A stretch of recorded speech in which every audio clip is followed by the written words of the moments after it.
Poes cinema நேயர்களுக்கு வணக்கம். சாராம் டாக்ஸில் போன வாரம் நம்ம தங்கலான் படத்தினுடைய பின்னணி வரலாறுகளை நம்ம பார்த்தோம். இப்போ அதனுடைய மினுக்கி மினுக்கி பாட்டு ரொம்ப ஹிட்டாக பயங்கரமாக போயிட்டுருக்கு. எப்படி ட்ரெய்லர் ஏற்படுத்தின மாதிரியே பாடலும் பெரிய இதுவை ஏற்படுத்திகிட்ருக்கு. ஆனால் அந்த படத்தில் நிறைய குறியீடுகள் பயன்படுத்துகிறத நம்ம பார்க்கலாம்.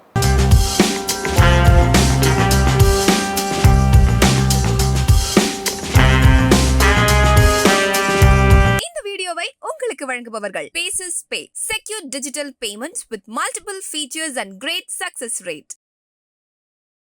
தமிழ்நாட்டிலிருந்து புலம்பெயர்ந்தவர்கள் இதை நம்ம மற்ற படங்களோடு ஒப்பிடுறாங்க. இது பரதேசி மாதிரி இருக்குது. அப்படியான வாழ்க்கையில் இது முழுக்க முழுக்க ஒரு நாட்டுக்குள்ளே, இன்னும் சொல்லப்போனால் ஒரு நிலப்பரப்பில் பக்கத்திலே இன்னொரு இடத்துக்கு போனது. இது முழுக்க அடிமைத்தனமாக போன ஒரு வரலாறு இல்லை. இங்கே வடார்காடு, தென்னார்காடு, சேலம் மாவட்டத்தில் வறுமை கடுமையாக இருக்குது. அதே மாதிரி சமூக கொடுமைகள் மிக மோசமாக இருந்த சூழலில் அப்போ தான் இந்த மாதிரி தங்க சுரங்கத்தில் வேலை செய்கிறதுக்குன்னு கூப்பிடுறாங்க. கூப்பிட்டா இங்கே இந்த மாதிரி சமூக கொடுமையோடு சாகிறதுக்கு, வறுமையோடு சாகிறதுக்கு நாம் போய் சுரங்கத்தில் போயிட்டு செத்து போகலாம் அப்படின்னு மக்கள் துணிகிறாங்க. அந்த துணிகிற அந்த மக்கள் இருக்காங்களே, அந்த மக்கள்கிட்ட அவங்கள வேலைக்கு கூப்பிட்டவங்க கொடுத்த வாக்கு என்னென்னா, நீங்கள் அங்கே வந்தீங்கன்னா உங்கள் பிள்ளைங்களுக்கு நல்ல பள்ளி கல்வி கிடைக்கும், கால்நடைகள் வளர்த்துக்கலாம், உங்களுடைய பக்தி, உங்களுடைய ஆன்மீகம், உங்களுடைய இறை நம்பிக்கை அப்படியே நீங்கள் என்ன நினைக்கிறீங்களோ அது பண்ணலாம்.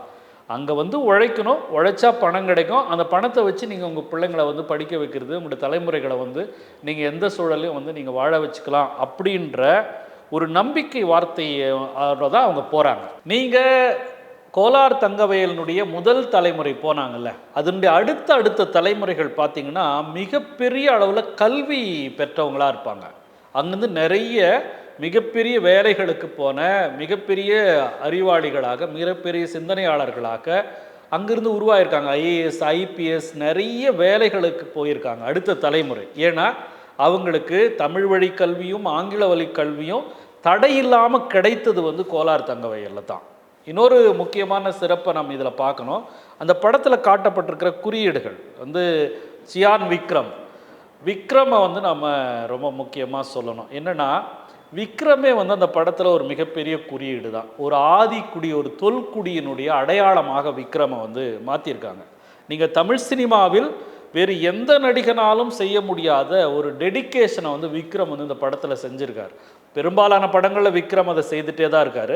இந்த படத்தில் தன்னை ஒடுக்கி ஒரு வயோதிகனாக, ஒரு ஆதிக்குடியினுடைய ஒரு குறியீடாக, ஒரு அடையாளமாக விக்ரம் தன்னை அவ்வளோ தகவமைச்சிருக்கிறத இந்த படத்தில் நம்ம பார்க்க முடியும். இப்போ இந்த மினுக்கி பாட்டு, உமாதேவி அப்படின்ற ஒரு பாடலாசிரியர் தான் அந்த பாட்டை எழுதியிருக்காங்க. அவங்க ஏற்கனவே ரஞ்சித்தினுடைய நிறைய படங்கள்லாம் அவங்களுடைய பாடல்கள் இடம்பெற்றிருக்குது.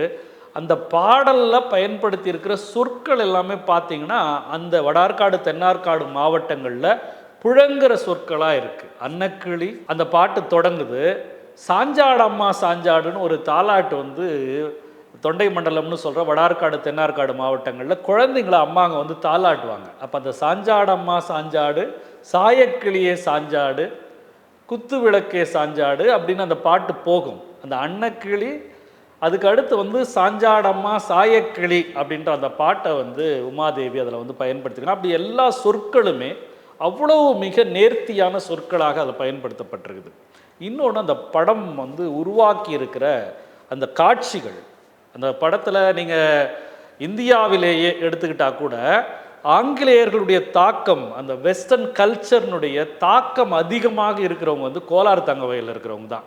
நீங்கள் இன்றைக்கி இருக்கிற தலைமுறை தமிழ்நாட்டில் இன்சைட் பண்ணுறது, டக் அடிக்கிறது ரொம்ப குறைஞ்சிருச்சு. பெரும்பாலானவங்க டக் அடிக்கிறதுல இந்த ரொம்ப இதுவான ஜாபுக்கு போகிற ரொம்ப ப்ரொஃபஷ்னலாக இருக்கிறவங்கள தவிர நீங்கள் யங்ஸ்டர்ஸ் யாருமே டக் அடிக்க மாட்டாங்க. ஆனால் நீங்கள் கோலார் தங்கவயலுக்கு இன்றைக்கி போனாலும் ரொம்ப வயசான வயோதிக கிழவங்கூட வெளில போகிறதுனா பேண்ட்டு போட்டு டக் அடித்து பெல்ட் போட்டு ஒரு வெஸ்டர்ன் கல்ச்சரோடு தான் போவாங்க. அந்த பாட்டில் விக்ரம் அப்படி தான் இன்சைட் பண்ணிக்கிட்டு தான் ஒரு இடத்துல ஒரு மூமெண்ட் கொடுத்துருப்பார்.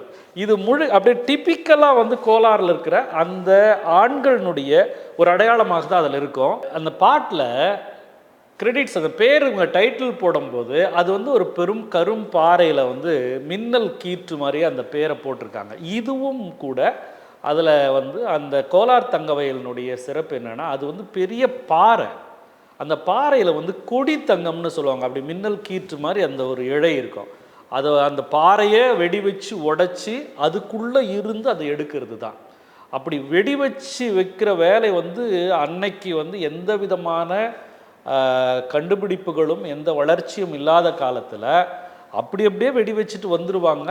அது வெடிக்கும், மறுநாள் போயிட்டு அதில் எல்லாத்தையும் அள்ளி மேலே கொண்டு வருவாங்க. அப்படி கொண்டு வந்து கொட்டுறதுலேருந்து அலசி தான் அந்த தங்கத்தை எடுப்பாங்க. சில நேரங்களில் வந்து சில வெடிகள் வெடிக்காமல் இருக்கும். இவங்க போய் அந்த பாறையை தூக்கும்போது வெடிச்சிடும்.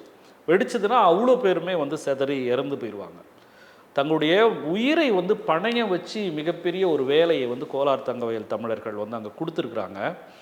அந்த அந்த கொடி தங்கத்தினுடைய குறியீடாக தான் அந்த விஷயத்தை பண்ணியிருக்காங்க.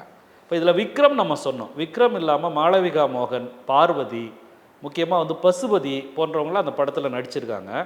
பசுபதியை ஒரு ஷாட்டில் காட்டும்போது அவர் வந்து வைணவ குறியீடு போட்டுட்ருக்கிறதா காட்டுறாங்க. நம்ம வந்து சைவம் நமக்கு அடையாளம்லாம் நம்ம பேசுகிறோம். ஆனால் தொண்டை மண்டலத்தில் இருக்கிற தொல்குடி மக்களினுடைய அவங்களுடைய குலதெய்வம் அப்படின்னு சொன்னால் அவங்க வைணவ பெருமாளை சொல்கிறத நீங்கள் பார்க்கலாம். கோலார் தங்கவயலில் தமிழர்களுக்காக நடந்த மிக சிறந்த பள்ளியில் ஒரு பள்ளி பேர் எம்பெருமாள் பள்ளி அப்படின்னு பேர். இப்போ போனாலும் ஆயிரக்கணக்கான பேர் வந்து எம்பெருமாள் பள்ளியில் படித்தவங்க இருப்பாங்க. அங்கே வந்து அங்கே போனவங்களுடைய அவங்களுடைய அடையாளமாக வைணவம் இருக்கிறதுனுடைய குறியீடை தான் வந்து பசுபதியினுடைய நெத்தியில் அந்த குறியீடு இருக்கும். அப்புறம் அந்த பின்னணியில் வந்து புத்தரை காட்டுறது, அப்புறம் யானையை காட்டுறது. ஏன்னா இங்கே வந்து புத்தர் அப்படின்ற அந்த அறிவை தகர்த்து தான் யானை அப்படின்ற ஒரு விஷயம் வந்துச்சு அப்படின்னு இங்கே ஒரு விஷயம் இருக்குது. ஒரு முக்கியமான ஒரு பதிவு இருக்குது. பெரியார் இதை கடைசி வரைக்கும் சொல்லிகிட்டே இருந்தார். புத்தரை வந்து அந்த இடத்துலேருந்து மாற்றி அந்த இடத்துல இன்னொன்று கொண்டு வந்து சேர்க்கறதுக்காக தான் வந்து இங்கே ஒரு அடையாளம் வந்துச்சு, பிள்ளையார் அப்படின்ற ஒரு அடையாளம் வந்துச்சு. ஏன்னா நீங்கள் இன்னைக்கு கயாவுக்கு போனீங்கன்னா கயாவில் புத்தர் தவம் இருந்ததாக சொல்லப்படுகிற அந்த இடத்துல அந்த போதி மரம்னு சொல்கிற அரச மரம் இன்றைக்கே இருக்குது.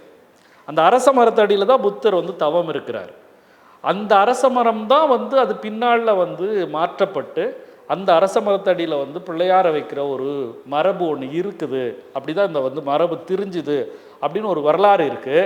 அந்த குறியீடாக புத்தரையும் யானையும் வந்து ரஞ்சித் காட்டியிருப்பார். இதில் விக்ரமுடைய அந்த நடிப்பை வந்து நம்ம முக்கியமாக சொல்லணும். தன்னை எதுவாகவும் மாற்றிக்கொள்ளுகிற ஒரு நடிகராக விக்ரம் வந்து இருக்கிறார். அதை எந்த வகையிலும் தன்னை வந்து பெருசாக அவர் வந்து காட்டிக்கிறதோ சொல்லிக்கிறதோ இல்லை. இந்த வயதில் 60 நெருங்குகிற இந்த வயதில் விக்ரம் தன்னை ஒரு தொல்குடியினுடைய அந்த வடிவமாக மாற்றிட்டு இருக்கிறதும் அந்த உடல் மொழியில் அதை வெளிப்படுத்துறதும் வந்து ரொம்ப அற்புதமாக இருக்குது. நேரடியாகவே அப்படி ஒரு மனிதரை நம்ம வந்து பார்க்குறதுன்றது ஒரு தொல்குடி மனிதனை பார்க்குற மாதிரியே இருக்குது.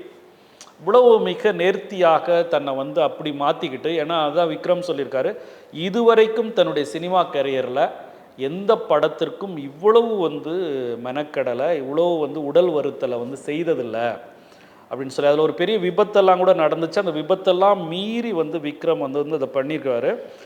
அந்த மேக்கப் போடுறதுக்கே பல மணி நேரம் வந்து ஆச்சு. ஏன்னா அந்த மண்ணினுடைய நிறத்தையும் அந்த மண்ணினுடைய அந்த தோற்றத்தையும் கொண்டு வர்றதுக்காக அது வந்து ரொம்ப கடுமையான இடத்துல அதை வந்து ஷூட் பண்ணுறாங்க. குறிப்பாக வந்து அந்த வடார்காடு மாவட்டத்தில் இருக்கிற அந்த திருப்பத்தூர் பக்கத்துக்குள்ளார இருக்கிற இடம், அப்புறமா கோலார் போன்ற மிக டீப்பான காடுகளுக்கு நடுவில் அந்த படம் வந்து எடுக்கப்பட்டிருக்கு. அப்படி காடுகளுக்கு நடுவில் எந்த வாய்ப்பும் இல்லாத ஒரு இடத்துல ஒரு மனுஷன் மணிக்கணக்காக வந்து ஒரு தோற்றத்துக்காக வந்து இது பண்ணி மேக்கப் போட்டு அந்த தோற்றத்துக்குள்ளே தன்னை வந்து அப்படியே வந்து வச்சுட்டு இருக்கிறதுன்றது, வெயில்லையும் குளிர்லையும் அந்த உடலோடு இருக்கிறதுன்றது மிகப்பெரிய ஒரு ஒரு டெடிக்கேஷன். அதை வந்து விக்ரம் வந்து அதுக்கு அவ்வளோ 100% கொடுத்துருக்காரு.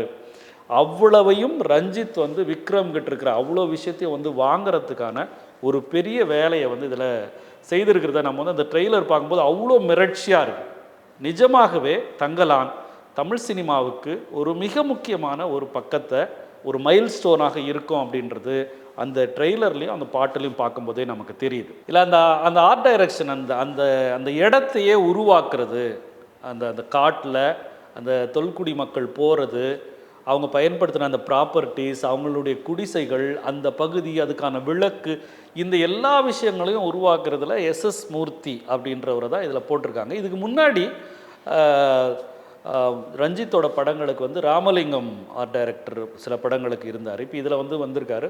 அந்த மூர்த்தி அவ்வளோ வந்து ஒரு வரலாற்றை கண் முன்னாடி கொண்டு வர்றதுக்காக நிறைய மெனக்கெட்டிருக்காங்க. நீங்கள் ஒரு படத்தை, ஒரு கதையை வந்து உருவாக்குறதுல, குறிப்பாக வரலாற்று கதைகளை உருவாக்கும் போது, நம்முடைய பழைய வரலாற்றுக்கு போகும்போது, அந்த வரலாற்றினுடைய சின்ன சின்ன சின்ன நுணுக்கங்களெல்லாம் நம்ம வந்து எடுக்கணும்னா நிச்சயமாக அதுக்கு நம்ம நிறைய படிக்கணும், நிறைய தேடணும். நிறைய தேடும்போது, ஏன்னா இன்றைக்கி வந்து கோலார் தங்கவயல் 200 ஆண்டுகளுக்கு முன்னாடி இருந்த மாதிரி இன்றைக்கி இல்லை. அந்த எங்கேயோ ஒரு சில இடங்களில் மட்டுமே அந்த வந்து அந்த தட்டி வீடுகள் இருக்குது. அந்த தட்டி வீடு, அப்போ தட்டியில் தான் வீடுகள், அந்த வீடு 1 2 மட்டும் தான் இருக்குது. எல்லாமே இன்னைக்கு கட்டிடங்களாக மாறி போயிடுச்சு. அப்போ அன்னைக்கு இருக்கும் பொழுது அந்த காடு, அந்த வழிகள், அதெல்லாம் எப்படி இருந்துச்சு அப்படின்றத மிக நுட்பமாக ஆய்ந்து அது காட்சிக்குள்ளார கொண்டு வந்திருக்காங்க. நீங்கள் இன்றைக்கி இருக்கிற கோலார் தங்கவயலை போய் பார்த்துட்டு இதை பார்க்கவே முடியாது. அது வேறு மாதிரியான ஒரு உலகம், வேறு மாதிரியான ஒரு வாழ்க்கை. அந்த வாழ்க்கையினுடைய விளைச்சல் தான் இன்றைக்கி இருக்கிற வாழ்க்கை அப்படின்றது தான் வந்து இந்த கோலார் தங்கவயல் வாழ்க்கை வந்து நமக்கு சொல்கிறது. மாளவிகா மோகன் அதில் வந்து சூனியக்காரி அப்படின்ற ஒரு கேரக்டரில் வந்து அவங்க பண்ணியிருக்காங்க. முன்னாடி அந்த ட்ரெய்லர் வர்றதுக்கு முன்னாடி ட்ரெய்லருக்கு ஒரு முன்னோட்டம் இருந்தது. அதில் அவங்க மட்டுமே கத்துற ஒரு விஷயத்தை மட்டுமே காட்டி, ட்ரெய்லரில் வந்து ட்ரெய்லர் வரப்போகுதுன்றதுக்கான அறிவிப்பை அவங்க வந்து ஒரு சத்தம் கொடுக்குறதா காட்டியிருப்பாங்க. அவங்கள பயன்படுத்துறதுல மிகப்பெரிய மெனக்கடல் இருந்து, இதுக்கு முன்னாடி அவங்க இந்த மாதிரியான ஒரு கேரக்டரை பண்ணதில்லை. ஒரு சவாலான கேரக்டருக்குள்ளே அவங்கள கொண்டு வந்து, அவங்களுக்கு எப்படி விக்ரமுக்குள்ளே இருந்து அவ்வளோ பெரிய விஷயத்த ரஞ்சித் எடுத்த மாதிரி, மாளவிகா மோகனுக்குள்ளே இருந்து அவ்வளோ பெரிய விஷயங்களை ரஞ்சித் வந்து எடுத்திருக்கார். அப்புறமா பசுபதி வந்து சார்பேட்டா பரம்பரையில் அந்த வாத்தியாராக இருப்பார் இல்லைங்களா, அதனுடைய அடுத்ததாக பசுபதி இதில் ஒரு முக்கியமான ஒரு அடையாளமாக அந்த அந்த அந்த தொல்குடிகளினுடைய ஒரு ஒரு ஐக்கானாக பசுபதியை வந்து காட்டியிருக்கிறது. இந்த மாதிரியான பல்வேறு குறியீடுகள், பல்வேறு மெனக்கடல்கள், பல்வேறு மிக நேர்த்தியாக இதை கொண்டு வர்றதுக்கான வேலைகளை வந்து ரஞ்சித் வந்து இந்த படத்தில் செஞ்சுருக்காரு. எப்படி தமிழ் சமூகம் அந்த ட்ரெய்லரையும் அந்த பாட்டையும் பார்த்துட்டு அந்த படம் எப்போ வரும்னு காத்துட்ருக்கிற அந்த ஒரு மிகப்பெரிய எதிர்பார்ப்பை வந்து அது உருவாக்கியிருக்கு. இப்போ தங்கலான்னா இன்னைக்கு மிகப்பெரிய பேசுபொருளாக மாறி இருக்கு எல்லா தளங்கள்லையும். இப்போ எல்லாருமே அதை குறித்து கருத்து சொல்ல ஆரம்பிச்சிருக்காங்க. முக்கியமாக இது உண்மை வரலாறா இல்லை புனைவா, அல்லது இது வந்து யார் மாதிரி இருக்குது, இது அது மாதிரி இருக்குது, இந்த மாதிரியான ஒரு மிகப்பெரிய பேசு பொருளாக தங்கலான் வந்து மாறி இருக்கு. ஏன்னா இது பேசப்படாத ஒரு பொருள். இதுவரைக்கும் வந்து இலக்கியமாகவோ எழுத்தாகவோ வரலாறாகவோ பேசப்படாத ஒரு பொருள்.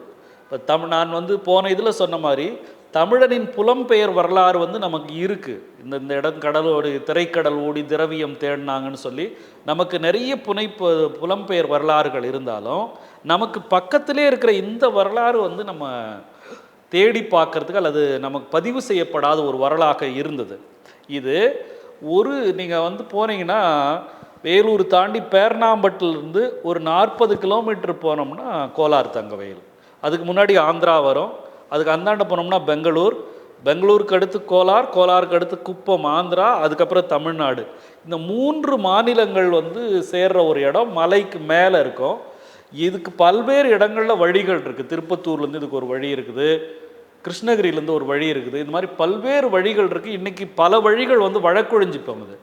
இந்த வழக்கொழிஞ்சு போன வழிகளின் வழியாக போனவர்களுடைய வரலாறு தான் தங்கலான் படமாக இருக்குது. மலையில் பல்வேறு வழிகளின் வழியாக ஏறி கோலாரை அவங்க போய் அடைஞ்சிருக்காங்க. பல்வேறு இடங்கள்லேருந்து போயிட்டு கோலாரை அடைந்து கோலாரை உலகத்திற்கு கொடுக்குற மிகப்பெரிய ஒரு தியாகத்தை வந்து அல்லது மிகப்பெரிய ஒரு ஒரு ஒரு ஈகையை வந்து கொடுத்துருக்குறாங்க அந்த மக்கள். ஒரு இரத்தமும் சதையுமாக நடந்த ஒரு வரலாற்றை சார்ந்து உருவாக்கப்பட்ட புனைவு தான் தங்கலான். இந்த வீடியோ உங்களுக்கு பிடிச்சிருந்தா லைக் பண்ணுங்க, ஷேர் பண்ணுங்க, கமெண்ட் பண்ணுங்க. மறக்காம OH சினிமா சேனலுக்கு சப்ஸ்கிரைப் பண்ணுங்க.